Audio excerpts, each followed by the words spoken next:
Hello friends, ഇന്ന് കുറച്ച് കൊഞ്ച് കിട്ടി കേട്ടോ. അപ്പോൾ ചെമ്മീനെന്നൊക്കെ പറയുമല്ലോ. അപ്പോൾ കൊഞ്ച് കിട്ടിയപ്പോൾ ഞാൻ വിചാരിച്ചു ഒന്ന് ബിരിയാണി ഉണ്ടാക്കാമെന്ന്. പിന്നെ ആലോചിച്ചു, നമ്മളെപ്പോഴും ഈ കൊഞ്ച് ബിരിയാണി വയ്ക്കുമ്പോൾ നമ്മൾ നന്നായിട്ടത് ഫ്രൈ ചെയ്തതിന് ശേഷമാണ് നമ്മൾ ഈ കൊഞ്ച് ബിരിയാണി ഉണ്ടാക്കുന്നതല്ലേ. അപ്പോൾ ഞാൻ ഓർത്ത് നമുക്കൊന്ന് അല്ലാതെ തന്നെ ഫ്രൈ ചെയ്യാതെ തന്നെ നമുക്ക് ഇറച്ചി ചോറ് ഉണ്ടാക്കൂലേ, അതുപോലെ നമുക്കിന്ന് ചെമ്മീൻ റൈസ് ഉണ്ടാക്കാമെന്ന് വിചാരിച്ചു. അപ്പോൾ അതിനായിട്ട് ഞാൻ ഒരു പാൻ അടുപ്പത്ത് വെച്ച് കൊടുത്തിട്ടുണ്ട്. അതിലേക്ക് കുറച്ച് വെളിച്ചെണ്ണ ഒഴിച്ച് കൊടുത്തിട്ടുണ്ട്. അപ്പോൾ വെളിച്ചെണ്ണ തന്നെ ഒഴിക്കാൻ ശ്രദ്ധിക്കുക. അപ്പോൾ എന്നാലാണ് ഇതുണ്ടാക്കുമ്പോൾ നല്ലൊരു ടേസ്റ്റ് കിട്ടുന്നത് കേട്ടോ. ചിലർക്ക് ഈ വെളിച്ചെണ്ണ അധികം ഇഷ്ടമല്ലെങ്കിൽ നിങ്ങൾക്ക് വെജിറ്റബിൾ ഓയിൽ എടുക്കാം. അത് ഓരോരുത്തരുടെ ഇഷ്ടമാണ് കേട്ടോ. എന്നിട്ട് അതിലേക്ക് 4 സവാള ചെറുതായിട്ട് അരിഞ്ഞതാണ്. നമ്മൾ നീളത്തിനോ എങ്ങനെ വേണമെങ്കിലും അരിഞ്ഞെടുക്കുക. അത് അതിലോട്ട് ചേർത്ത് കൊടുക്കുക. അപ്പോൾ സവാളയും കൂടി ചേർത്ത് കൊടുത്തിട്ട് നന്നായിട്ട് നമുക്കതൊന്ന് വഴറ്റിയെടുക്കാം. ഇപ്പം നല്ലൊരു ടേസ്റ്റ് ആയിട്ടുള്ളൊരു ഡിഷായിരുന്നു കേട്ടോ. അപ്പോൾ നന്നായിട്ട് നമുക്കൊന്ന് വഴറ്റി കൊടുക്കാം. ഇനി ഇതിലേക്ക് ഇഞ്ചിയും വെളുത്തുള്ളിയും ചേർത്ത് കൊടുക്കണം. അതുപോലെ തന്നെ ഇഞ്ചിയുടെ അളവ് കൂടാൻ നോക്കണം കേട്ടോ. ഇഞ്ചിയുടെ അളവ് കൂടുകയാണെങ്കിൽ ഒരു കുത്തലുണ്ടാവും. അപ്പോൾ ഞാൻ ഇനി ഇതിലേക്ക് ഇഞ്ചിയും വെളുത്തുള്ളിയും ചതച്ച് ചേർത്ത് കൊടുക്കുന്നുണ്ട്. ഒന്ന് ചതച്ചെടുത്തതാണ്, അത് അതിലോട്ട് ചേർത്ത് കൊടുക്കാം. ഇനി ഇത് രണ്ടും കൂടെ ചേർത്ത് കൊടുത്തിട്ട് നന്നായിട്ട് നമുക്കതൊന്ന് വഴറ്റി കൊടുക്കണം. ഇത് കരിഞ്ഞു പോകാതെ നമ്മൾ വഴറ്റിയെടുക്കണം കേട്ടോ. അപ്പോൾ അത് നന്നായിട്ടൊന്ന് വഴറ്റി കൊടുക്കുന്നുണ്ട്. ഇനി ഇതിലേക്ക് ഞാനൊരു 2 പച്ചമുളക് അരിഞ്ഞതാണ്, അത് അതിലോട്ട് ചേർത്ത് കൊടുക്കാം. നന്നായിട്ട് എരിവുള്ളതുകൊണ്ടാണ് ഞാൻ 2 ചേർത്തത്. അപ്പോൾ നിങ്ങളുടെ എരിവിനനുസരിച്ച് ചേർക്കണേ. ഇനി ഇതിലേക്ക് എടുത്തിരിക്കുന്നത് കൈമ റൈസാണ്, റോസ് കൈമയാണ് എടുത്തിരിക്കുന്നത്. ഇപ്പോൾ അത് ഒരു പാത്രം ഞാൻ എടുത്തിട്ടുണ്ട്. ഇത് നന്നായിട്ട് കഴുകി എടുത്ത് വരാം. അപ്പോൾ ഞാനതൊന്ന് വെള്ളത്തിൽ കുതിരാനായിട്ട് വെക്കുന്നുണ്ട്. അപ്പോൾ അതവിടെ നിന്ന് കുതിരട്ടെ. ആ സമയം കൊണ്ട് വീണ്ടും നമുക്ക് ഇതിലോട്ട് വരാം. ഇത് വീണ്ടും നന്നായിട്ടൊന്ന് വഴറ്റി കൊടുക്കാം. ഇനി ഇതിലേക്ക് നമുക്ക് ചേർക്കാനുള്ളത് ഒരു ടൊമാറ്റോ അരിഞ്ഞെടുത്തതാണ്, അത് അതിലോട്ട് ചേർത്ത് കൊടുക്കാം. ഇനി ടൊമാറ്റോയും കൂടെ ചേർത്ത് കൊടുത്തതിന് ശേഷം നന്നായിട്ട് നമുക്കതൊന്ന് വഴറ്റി കൊടുക്കാം. ഇത് ടൊമാറ്റോ ചേർത്തുകൊണ്ട് തന്നെ അങ്ങ് വഴണ്ടോളും. ഇനി ഞാൻ അതിലേക്ക് ചേർത്ത് രമ്പയിലയാണ് കേട്ടോ. അപ്പം നിങ്ങളുടെ കയ്യിൽ ഉണ്ടെങ്കിൽ രമ്പയില ചേർക്കണം കേട്ടോ. അപ്പം നല്ലൊരു ഫ്ലേവർ കിട്ടും. അപ്പോൾ രമ്പയിലയും കൂടെ ചേർത്ത് കൊടുത്തിട്ട് വീണ്ടും നന്നായിട്ട് ഞാനത് വഴറ്റി കൊടുക്കുന്നുണ്ട്. അപ്പോൾ ഇതൊന്നും ഇങ്ങനെ റെസ്റ്റ് ചെയ്യാനായിട്ട് വെച്ചിട്ട് അതൊന്ന് വഴണ്ടി വരും. കാരണം ഇനി അതിലേക്ക് നമുക്ക് പൊടി ചേർത്ത് കൊടുക്കാം. ഞാനിവിടെ 1 സ്പൂൺ മല്ലിപ്പൊടിയാണ് ചേർത്ത് കൊടുത്തിരിക്കുന്നത്. 1 സ്പൂൺ മുളക് പൊടിയും കൂടെ ചേർത്ത് കൊടുക്കുന്നുണ്ട്. ഇതിൻ്റെ പച്ചമണം മാറണം. ഇനി അതിലേക്ക് കുറച്ച് മഞ്ഞൾപ്പൊടി കൂടെ ഇട്ട് കൊടുക്കാമേ. എന്നിട്ട് നന്നായിട്ട് നമുക്കതിൻ്റെ പച്ചമണം മാറുന്നത് വരെ ഒന്ന് വഴറ്റി കൊടുക്കണം. നന്നായിട്ടൊന്ന് വഴറ്റി കൊടുക്കണം കേട്ടോ. എന്നാൽ മാത്രമാണ് നന്നായിട്ടുള്ള ആ പച്ചമണം നമുക്ക് മാറിക്കിട്ടുള്ളൂ. ഇനി ഇത് കഴുകി വൃത്തിയാക്കി വെച്ചിരിക്കുന്ന നമ്മുടെ കൊഞ്ച് അതിലോട്ട് ഇട്ട് കൊടുക്കാം. എന്നിട്ട് അതും കൂട്ടിയിട്ട് നന്നായിട്ട് വീണ്ടും നമുക്കതൊന്ന് ഇളക്കി കൊടുക്കാം. ഞാനിതിൽ ഉപ്പൊന്നും ചേർത്തിട്ടില്ല. നന്നായിട്ടൊന്ന് നമുക്ക് മിക്സ് ചെയ്തെടുക്കാമേ. ഈ കൊഞ്ചിടുമ്പോൾ തന്നെ ആ ഒരു ഫ്ലേവർ നന്നായിട്ട് കിട്ടും കേട്ടോ. അതെ, ഇനി അതിലേക്ക് നമുക്ക് ആവശ്യത്തിനുള്ള ഉപ്പ് ചേർത്ത് കൊടുക്കാം. ഇനി കുറച്ച് പട്ട, ഗ്രാമ്പൂ ഇതെല്ലാം കൂടെ പൊടിച്ച്, പെരുംജീരകം എല്ലാം കൂടെ പൊടിച്ചെടുത്തതാണ്, അത് അതിലോട്ട് ചേർത്ത് കൊടുക്കാം. എന്നിട്ട് എല്ലാം കൂട്ടിയിട്ട് നന്നായിട്ട് നമുക്കൊന്ന് മിക്സ് ചെയ്തെടുക്കാം.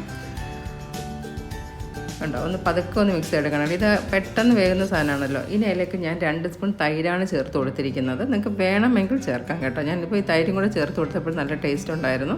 അപ്പോൾ തൈര് കൂടെ ചേർത്ത് കൊടുത്തതിന് ശേഷം, കാരണം ഇതിലിപ്പം വേറെ ഒന്നും നമ്മൾ ചേർത്തില്ലല്ലോ, നന്നായിട്ട് നമുക്കൊന്ന് മിക്സ് ചെയ്തെടുക്കാം. തൈര് കൂടെ ചേർത്ത് കൊടുത്തിട്ടാണ് നന്നായിട്ട് ഞാൻ മിക്സ് ചെയ്തത്.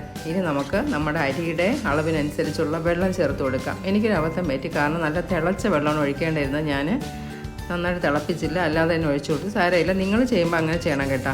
അപ്പോൾ നമ്മളെടുത്ത 1 പാത്രം അരിക്ക് 2 പാത്രം വെള്ളം ഞാൻ ചേർത്ത് കൊടുത്തിട്ടുണ്ട്. നല്ല തിളച്ച വെള്ളം ചേർത്ത് കൊടുക്കാൻ ശ്രദ്ധിക്കണം കേട്ടോ. ഇനി അതിലേക്ക് ഞാൻ കുറച്ച് മല്ലിയില കൂടെ ചേർത്ത് കൊടുക്കുന്നുണ്ട്. ഇനി വീണ്ടും നമുക്ക് ഒരു ബിരിയാണി മസാല ഉണ്ടല്ലോ, അത് അതിലോട്ട് ചേർത്ത് കൊടുക്കാം. ഇത് പട്ട, ഗ്രാമ്പൂ, ഏലം ഇതെല്ലാം കൂടെ, പെരുംജീരകം ഒക്കെ കൂടെ പൊടിച്ച് വീട്ടിൽ തന്നെ പൊടിച്ചെടുത്താണ്, അത് അതിലോട്ട് ചേർത്ത് കൊടുത്ത് നന്നായിട്ട് തിളയ്ക്കാനായിട്ട് മാറ്റി. ഇത് നന്നായിട്ട് ഇത് തിളച്ച് വന്നിട്ടുണ്ട്. തിളച്ചതിന് ശേഷം നമ്മൾ കഴുകി വൃത്തിയാക്കി വെച്ചിരിക്കുന്ന അരി അതിലോട്ട് ഇട്ട് കൊടുക്കാം. നന്നായിട്ട് തിളച്ചതിന് ശേഷം മാത്രമേ നമ്മൾ അരി ഇട്ട് കൊടുക്കാവൂ കേട്ടോ. ഈ വെള്ളത്തിന് തന്നെ നല്ല ഇങ്ങനെ ആ കൊഞ്ചിന് നല്ല ഫ്ലേവർ വരുന്നുണ്ട്. അപ്പം ഇത് ഉണ്ടായി കഴിയുമ്പോഴുള്ള അവസ്ഥകൾ ആലോചിച്ച് നോക്കൂ. അപ്പോൾ നിങ്ങൾ ഇതുപോലെ ഒന്ന് ട്രൈ ചെയ്ത് നോക്കണം. നല്ല ടേസ്റ്റ് ആയിരുന്നു കേട്ടോ. അപ്പോൾ അത് എന്നിട്ട് നമുക്കൊന്ന് ഇളക്കി കൊടുക്കാം. ഇനി അതിലേക്ക് ഞാനൊരു ഗ്രേറ്റ് ചെയ്തെടുത്ത ക്യാരറ്റാണ്, അത് അതിലോട്ട് ചേർത്ത് കൊടുക്കുക. ഇത് ഓപ്ഷനിലാണ്, നിങ്ങൾക്ക് ഇഷ്ടമുണ്ടെങ്കിൽ ചേർത്താൽ മതി. അതുകൂടെ നമുക്ക് ചേർത്ത് കൊടുക്കാം. ഇനി അതിലേക്ക് ഞാനൊരു വലിയ മുളകാണ് ചേർത്ത് കൊടുത്തിരിക്കുന്നത്. ഇനി കുറച്ച് ഇതും കൂടെ ചേർത്ത് കൊടുക്കുന്നുണ്ട്, ചെമ്പയിലയും കൂടെ ചേർത്ത് കൊടുക്കുന്നുണ്ടോ. പിന്നെ എൻ്റെ ഒരു മുളകാണോ സാമ്പാർ മുളകില്ല, അതാണ് ഞാനിത് ചേർത്ത കേട്ടോ. അപ്പോൾ അതെല്ലാം കൂടി ചേർത്ത് കൊടുത്തിട്ട് വീണ്ടും നമുക്ക് നന്നായിട്ടൊന്ന് മിക്സ് ചെയ്തെടുക്കുക. എന്നിട്ടൊന്ന് മൂടി അടച്ചു കൊടുക്കാം. ഇനി നന്നായിട്ടതൊന്ന് വെന്ത് വരട്ടെ. 2 പ്രാവശ്യം ഇളക്കിയിട്ടുണ്ട് കേട്ടോ. അപ്പോൾ അതേ ഒരുവിധം വെള്ളമൊക്കെ ഒന്ന് വറ്റിയിട്ടുണ്ട്. ഇനി അത് വേകാനുണ്ട്. ഇനി നമുക്ക് നന്നായിട്ടൊന്ന് ഇളക്കി കൊടുക്കാം. ഇത് ഒട്ടിപ്പിടിക്കുക ഒന്നും ചെയ്തിട്ടില്ലായിരുന്നു. കണക്കിനുള്ള വെള്ളമാണ് വെച്ചത് കേട്ടോ. ഇനി ഒന്നുകൂടെ അതൊന്ന് വെള്ളം വറ്റാനുണ്ട്. വീണ്ടും നമുക്കൊന്ന് ഇളക്കി കൊടുത്തതിന് ശേഷം അടച്ചു വയ്ക്കാമേ.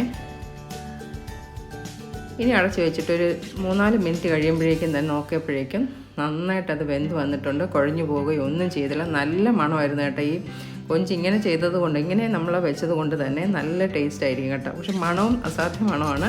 അപ്പോൾ നിങ്ങളെല്ലാവരും ഇതുവരെ ട്രൈ ചെയ്ത് നോക്കണം. ഇനി ഞാൻ വേണമെങ്കിൽ കുറച്ച് നിങ്ങൾക്ക് നമ്മൾ ബിരിയാണിക്കല്ലേ ഇത് നെയ്യ് ഒഴിക്കുന്നത്, എന്നാലും ഒരു ഫ്ലേവറിനായിട്ട് ഞാൻ കുറച്ച് നെയ്യ് ഒഴിച്ച് കൊടുക്കുന്നുണ്ട്.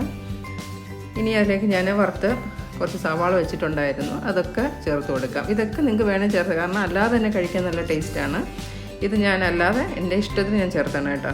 ഇതൊക്കെ ചേർക്കുമ്പോൾ ടേസ്റ്റ് കിട്ടും. ഇനി കുറച്ച് മല്ലിയിലയും കൂടെ ചേർത്ത് കൊടുക്കുന്നുണ്ട്. എന്തായാലും നമ്മുടെ കൊഞ്ച് ബിരിയാണിയല്ല, പിന്നെന്താണ്, ഇറച്ചി ചോറോ ചെയ്യുന്ന പോലെ നമ്മൾ ചെമ്മീൻ ചോറ് തയ്യാറാക്കിയിട്ടുണ്ട്. കണ്ടോ എന്തൊരു ഫ്ലേവറാണെന്ന് അറിയുമ്പോൾ മൂടി തുറക്കുമ്പോൾ തന്നെ നല്ലൊരു വാസന വരുന്നുണ്ട്. അപ്പോൾ എന്തായാലും നമ്മുടെ ചെമ്മീൻ ചോറ് തയ്യാറായിട്ടുണ്ട്. അപ്പോൾ നിങ്ങളെല്ലാവരും ഇതുപോലെ ഒന്ന് ട്രൈ ചെയ്ത് നോക്കണം കേട്ടോ. ഇളക്കി എടുക്കുന്നുണ്ട്. ഒട്ടും ഭയങ്കരമായിട്ട് അങ്ങ് വെന്ത് പോയോ കുഴഞ്ഞു പോയോ ഒന്നും ചെയ്തിട്ടില്ല. ഇതുപോലെ വേണം നമ്മൾ ഈ അരിക്കനുസരിച്ച് വെള്ളം വെച്ച് കഴിഞ്ഞാൽ നമുക്ക് നന്നായിട്ട് കിട്ടും കേട്ടോ. അപ്പോൾ എല്ലാം ഇളക്കി എടുക്കുന്നുണ്ട്. ഇനി നമുക്കത് പ്ലേറ്റിലോട്ടൊക്കെ മാറ്റി നമുക്ക് കഴിക്കാനായിട്ട് മാറ്റാം കേട്ടോ. ഇതിൻ്റെ കൂടെ സാലഡും